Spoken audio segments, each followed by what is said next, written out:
Hello दोस्तों, मैं हूं सूरज। स्वागत करता हूं आप सभी आपके अपने चैनल सूरज विजुअल स्टूडियो में। दोस्तों, मैं ईडीएस और प्रीमियर प्रो का प्रोजेक्ट डिजाइन और सेल करता हूं। तो आज के इस सेशन में मैं आपको ईडीएस एक्स का, जो ईडीएस 10 भी हम लोग कहते हैं, उसका पूरा ट्यूटोरियल वीडियो बनाने जा रहा हूं। तो इसका पहला क्लास होगा दोस्तों। तो चलिए अपने स्क्रीन पर और मैं आपको सारी चीज़ में बता रहा हूँ। तो सबसे पहले आपने डिस्प्ले पे चले आना है। ईडीएस जो 10 है उसको ओपन कर लेना है। तो मेरे पास यहाँ ईडीएस 10 है, इसको मैं ओपन कर लेता हूँ। ठीक है, जैसे ही आप ईडीएस 10 ओपन करेंगे आप लोगों के सामने कुछ ऐसा इंटरफेस देखने के लिए मिल जाएगा। थोड़ा सा वेट कर लेते हैं। वो डिपेंड करता है आपके पीसी के प्रोसेसर पर। जितना अच्छा प्रोसेसर होगा उतना जल्दी ईडीएस 10 ओपन होगा। और ये थोड़ा सा स्पेस एसएसडी पे भी डिपेंड करता है, हार्ड डिस्क पे भी डिपेंड करता है प्रोग्राम को ओपन होने में। तो मेरा जो ईडीएस 10 जो है ओपन हो चुका है। देखिए यहाँ पर लिखा है रिसेंटली प्रोजेक्ट। जो आप जैसे कोई भी वर्क करते हैं, रिसेंटली में हाल ही में जो कोई भी वर्क करेंगे उसका यहाँ पर डिटेल्स और प्रोजेक्ट की डिटेल्स यहाँ पर देखने के लिए मिलेगा। इस सारे को क्या करता हूँ मैं हटा देता हूँ। आप जैसे ही ओपन करेंगे आप लोगों के सामने कुछ ऐसा इंटरफेस मिलेगा। यहाँ पर आपका पीसी का नाम शो होगा और 2 नंबर में शो एक होगा न्यू प्रोजेक्ट और है ओपन प्रोजेक्ट। ठीक है, और जो भी आप रिसेंटली काम किए रहेंगे उसमें आपको सामने आ जाएगा। न्यू प्रोजेक्ट में आपको बताऊँ दोस्तों, जैसे आप कोई नया प्रोजेक्ट बना रहे हैं, ठीक है, तो आप न्यू प्रोजेक्ट में जाकर के काम कर सकते हैं। अगर नहीं, ओपन प्रोजेक्ट जो आपने पहले से कभी प्रोजेक्ट बना रखा है, बाय द वे उस प्रोजेक्ट को छोड़कर आप कहीं बाहर अर्जेंट काम के लिए चले गए, उस प्रोजेक्ट को आपने सेव कर रखा है, फिर वहीं से आप कंटिन्यू कर सकते हैं। ठीक है, तो यहाँ से मैं न्यू प्रोजेक्ट में जाता हूँ और एक नया प्रोजेक्ट में क्रिएट कर लेता हूँ। जैसे ही न्यू प्रोजेक्ट क्रिएट कीजिएगा, सबसे पहले प्रोजेक्ट का नाम पूछ देगा। तो प्रोजेक्ट का नाम यहाँ पर लिख देता हूँ मैं, क्लास फर्स्ट। ठीक है दोस्तों, ये हम लोगों का पहला क्लास 1 ट्यूटोरियल है। तो यहाँ पर ऑटोमेटिक यहाँ पर उसके बाद यहाँ फोल्डर सेलेक्ट करने के लिए बोलेगा कि आप कौन से ये जो प्रोजेक्ट आप बना रहे हैं, वो प्रोजेक्ट फाइल आप जो बनाएंगे या फिर प्रोजेक्ट बनाएंगे वो कहीं ना कहीं आपके हार्ड डिस्क में स्टोरेज होगा दोस्तों। तो उसको आप यहाँ पर लोकेशन देख सकते हैं कि कौन से हार्ड डिस्क में आप यहाँ पर लोकेट करना चाहते हैं। तो मैं डेस्कटॉप पे इसको बना देता हूँ। यहाँ पर न्यू फोल्डर में लेता हूँ और यहाँ पर मैं बना देता हूँ ईडीएस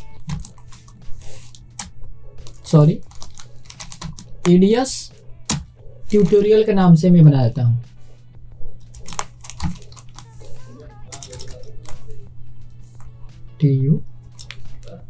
ईडीएस क्लास 1 के नाम से बना देते हैं, क्योंकि हम लोग का आज पहला क्लास है, इसी के नाम पे मैं बना देता हूँ। ठीक, और इस फोल्डर को मैं सिलेक्ट कर दिया और सिलेक्ट फोल्डर कर देंगे। तो आप लोगों के सामने ये प्रोजेक्ट फाइल और यहाँ पर प्रोजेक्ट का हमने फोल्डर सिलेक्ट कर लिया। उसके साथ ही आपको आएगा नीचे में प्रीसेट सेलेक्ट करने के लिए, प्रीसेट को सिलेक्ट करने के लिए आएगा। तो प्रीसेट आप देखिए, आप 4K जो आपको प्रीसेट पे आप काम करना चाहते हैं, फुल HD में 4K में, वो प्रीसेट आपको सेट करना पड़ेगा। तो मैं यहाँ पर काम करूंगा फुल HD 9020x1080 में, यहाँ पर मैं सिलेक्ट कर लेता हूँ। मैं इसको कस्टमाइज नहीं करूंगा, इसको ऐसे ही रहने देता हूँ और मैं ओके पे क्लिक करूंगा। जैसे ही ओके पे क्लिक करूंगा आप लोगों के सामने कुछ ऐसा इंटरफेस ईडीएस एक्स का देखने के लिए मिलेगा। यहाँ पर ईडीएस लिखा होगा और यहाँ पे ये टॉप के फाइल मेन्यू है, ये सब मेन्यू बार हो जाएंगे।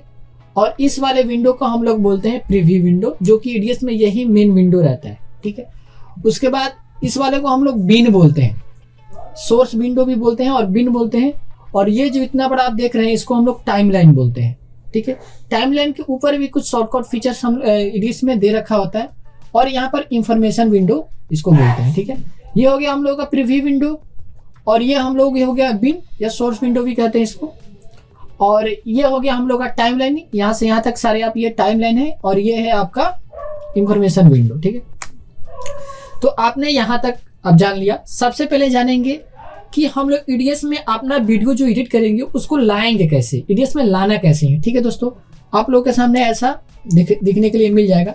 अगर आप सोर्स विंडो की बात करें तो इसमें आपका बिन आ जाएगा, इफेक्ट आ जाएगा, सीक्वेंस मेकर आ जाएगा, सोर्स जॉब आ जाएगा और जॉब आ जाएगा। ठीक है, सारे एक एक करके हम लोग सारे चीज देखेंगे।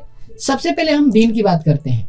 बिन में जाएंगे तो यहाँ पर फोल्डर शो होगा और यहाँ पर फोल्डर में जितने भी क्लिपें होंगी, प्रोजेक्ट फाइलें होंगी, वो शो होंगी। ठीक है, तो इस पे हम लोग क्या करेंगे, बिन में आकर के और यहाँ पे रूट पर डबल क्लिक करेंगे। तो जहां कहीं भी आपने रखा हुआ है अपना जो क्लिप, उसको आप इंपोर्ट कर सकते हैं, चाहे वो MP4 हो, AVI हो, MP3 हो, कुछ भी आप हो उसको इंपोर्ट कर सकते हैं। MOV है, इस पर डबल क्लिक करना है बिन पे और सिंपली जो भी क्लिप आप इंपोर्ट करना चाहिए, एक साथ 3-4 भी सिलेक्ट कर सकते हैं और कितना भी आप चाहे तो सिलेक्ट कर सकते हैं, वो EDS में ओपन हो जाएगा। तो मैं एक को सिलेक्ट करके और यहाँ पे ओपन पे कर दिया, मेरे सामने ये जो है मेरा जो क्लिप है वो आ चुका है। ठीक है, अब आपने बिन में तो ला दिया है और अगर इस बिन में आपको काम करना है, इस क्लिप पे आपको काम करना है, तो इसको सबसे पहले आपको टाइमलाइन में डालना होगा। तो टाइमलाइन में लाने के लिए इसको सीधे ड्रैग करके सिलेक्ट करके यहाँ से क्या करेंगे, हम लोग टाइमलाइन पे ड्रॉप कर देंगे।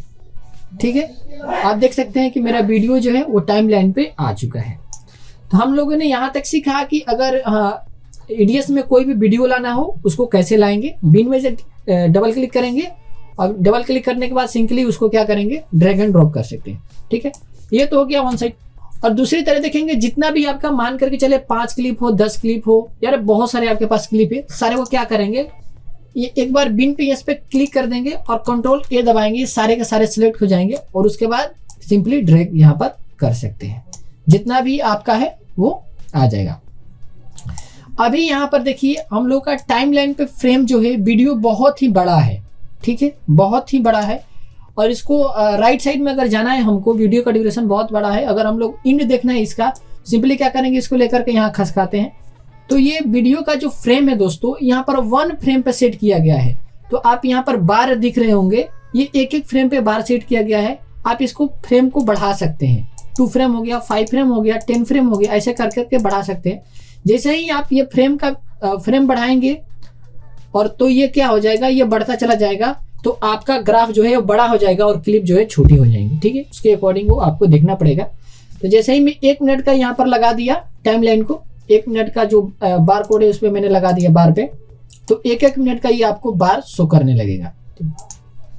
इससे आसानी हो जाएगा। जैसे हम लोग काम, जैसे मैं यहाँ पर काम कर रहा हूँ, 5 मिनट का एक वीडियो है, तो उसको मैंने 25 सेकेंड पे एक बार लगा दिया है। मतलब देखिए बार का मतलब क्या होता है कि एक ये जो है एक वहाँ पे डंडी खड़ा हुआ है, एक डंडी से दूसरा डंडी तक वीडियो पहुँचने में कितना समय लगेगा, वो 25 सेकेंड लगेगा।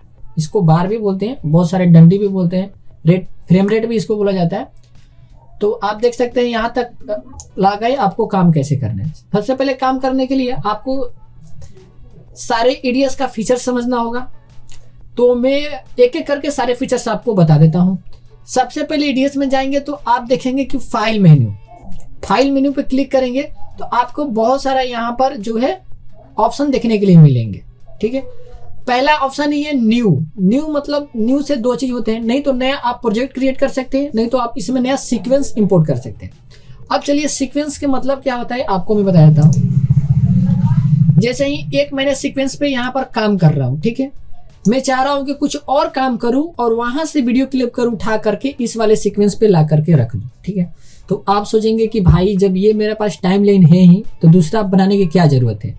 तो मान करके चलिए आपने यहाँ पर कुछ कट वगैरह काम कर दिया है। ठीक है, मैंने यहाँ पर बहुत सारा काम कर दिया और मैं चाहता हूँ कि ये मेरा खराब ना हो और मैं कुछ लाऊं और ये जो मैंने वीडियो ट्रैक 1 पे कुछ क्लिप रखा है उसको मैं बना करके इसके ऊपर लगा दूं, इस वाले वीडियो क्लिप के मैं ऊपर लगा दूं। अगर मैं यहीं पे बनाऊंगा तो हो सकता है ये खराब भी हो जाए या फिर डिलीट भी हो जाए, वो डिपेंड करता है कि आप मतलब कितना सावधानी से काम कर रहे हैं। तो मैं चाह रहा हूँ कि नहीं, मुझे ये क्लिप जो वैसे के वैसे, इसमें कुछ भी मैं रिस्क नहीं ले सकता हूँ क्योंकि मैंने 2 दिन 3 दिन से मैंने वर्क किया, इस पर कुछ भी मैं रिस्क नहीं लेना चाहता हूँ। तो मैं क्या करूँगा, जाऊँगा सबसे पहले बिन पे राइट क्लिक करूँगा और न्यू सीक्वेंस यहाँ पर मैं बना लूँगा। न्यू सीक्वेंस जैसे ही बनाया इस पर डबल क्लिक करूँगा तो देखिए एक सीक्वेंस पहले बना हुआ था और दूसरा सीक्वेंस हम लोग के सामने आ गया और इस पर मैं कुछ भी बनाना चाहूँ ड्रैग एंड ड्रॉप वही फाइल करके मैं बना दिया यहाँ पर कुछ भी। जैसे मैं यहाँ मैंने एडिटिंग करके कुछ भी बना दिया इसको। ठीक है, अब मैं चाह रहा हूँ जो इसको बना दिया हूँ इसको कॉपी कर लिया, मैं Ctrl+C से कॉपी कर लिया और यहाँ पर मैं ले आकर इसके ऊपर वीडियो ट्रैक 2 को सिलेक्ट करके मैं पेस्ट कर देता हूँ। ठीक है, तो आपने क्या होगा कि आप ये होगा कि आपका एक सेफ जोन बन जाएगा। जो आप मेन सीक्वेंस 1 पे काम कीजिएगा तो आपका सेफ जोन हो जाएगा और कुछ एक्स्ट्रा में काम करना चाहते हैं तो आप जाकर सीक्वेंस से क्रिएट करके और वहां से काम कर सकते हैं। ठीक है, तो ये हो गई कि एक तरीका से आप सीक्वेंस बना लिए। पहले मैं बिन में आपको जाकर के सीक्वेंस बनाना सिखा दिया। दूसरा, आप सिंपली कहीं भी टाइम लाइन पे जैसे वीडियो ट्रैक 2 पर ही मैं राइट क्लिक करूंगा और यहाँ पर न्यू सीक्वेंस कर दूंगा, तो यहाँ पर सीक्वेंस बन करके देखिए आ गया। ठीक है, उस सीक्वेंस का जितना भी ड्यूरेशन रखना है उसको खसकाते जाएंगे, वो आपका सीक्वेंस इसको बढ़ाते जाएंगे, ये सीक्वेंस बनता जाएगा। और इस पे काम करने के लिए इस पर डबल क्लिक करेंगे तो नया एक सीक्वेंस आ जाएगा आप लोगों के सामने। देखिए ये पहला सीक्वेंस था जो हम लोगों ने ऑलरेडी काम किया था इस पे। दूसरा सीक्वेंस हम लोगों ने यहाँ पे बिन में बनाया था। तीसरा सीक्वेंस जो हम लोगों ने डायरेक्ट टाइम लाइन पे ही बना दिया। ठीक, और सीक्वेंस की क्या जरूरत है, जैसे आप मेन प्रोजेक्ट पे काम कर रहे हो, आपको इस प्रोजेक्ट से कोई भी मतलब रिस्क नहीं लेना है, इसको बिगाड़ना नहीं है। आप एडिशनल काम करना चाहते हैं पर मेन सीक्वेंस को बिगाड़ना नहीं है, तो आप जा करके सीक्वेंस बना सकते हैं। ठीक है, सीक्वेंस आप समझ गए। फाइल मेन्यू में न्यू पे जाकर के न्यू सीक्वेंस आप समझ गए, और प्रोजेक्ट की बात कर रहे हैं। ठीक है, अब चलिए दूसरा ऑप्शन है हम लोगों का प्रोजेक्ट। प्रोजेक्ट में दोस्तों क्या होता है, जैसे ही मैं प्रोजेक्ट बनाया, मैं सॉन्ग प्रोजेक्ट बनाया और इस प्रोजेक्ट को मैं कंप्लीट कर दिया। ठीक है, अब इसको मैं क्या करूँगा, एक्सपोर्ट कर दूंगा और प्रोजेक्ट को भी मैं सेव कर लिया। मैं चाहता हूँ मैं कोई दूसरा प्रोजेक्ट बनाऊँ। मैंने एक सॉन्ग है उसको मैं फिनिश कर दिया, मैं दूसरा नए सॉन्ग भी बनाना चाहता हूँ, तो इसको क्या करें, सिंपली फाइल मेन्यू में जाएंगे, न्यू पे जाकर न्यू प्रोजेक्ट ले लेंगे। जैसे ही हम न्यू प्रोजेक्ट पे जाएंगे दोस्तों, तो ये हमसे परमिशन लेगा कि जो आपने ये प्रोजेक्ट बनाया है क्या इसको आपने सेव किया है। तो अगर इस आप कर दीजिएगा यस, तो इसको ये सेव कर देगा।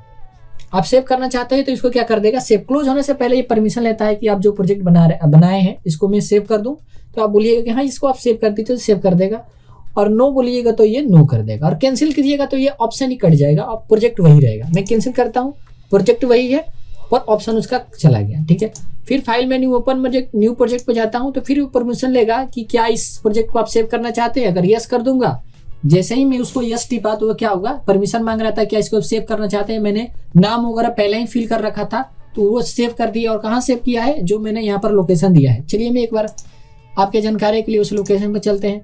ईडीएस क्लास 1 के नाम से मैंने फोल्डर बनाया था, और यहाँ पर देखिए क्लास 1 के नाम से मैंने यहाँ पर फोल्डर बनाया था, और क्लास 1 के नाम से ही ये प्रोजेक्ट ऑटोमेटिक सेव हो चुका है। ठीक है, आज की वीडियो में इतना ही। मिलते हैं अगले वीडियो में, तब तक के लिए बने रहिए सूरज विद्या स्टूडियो के साथ।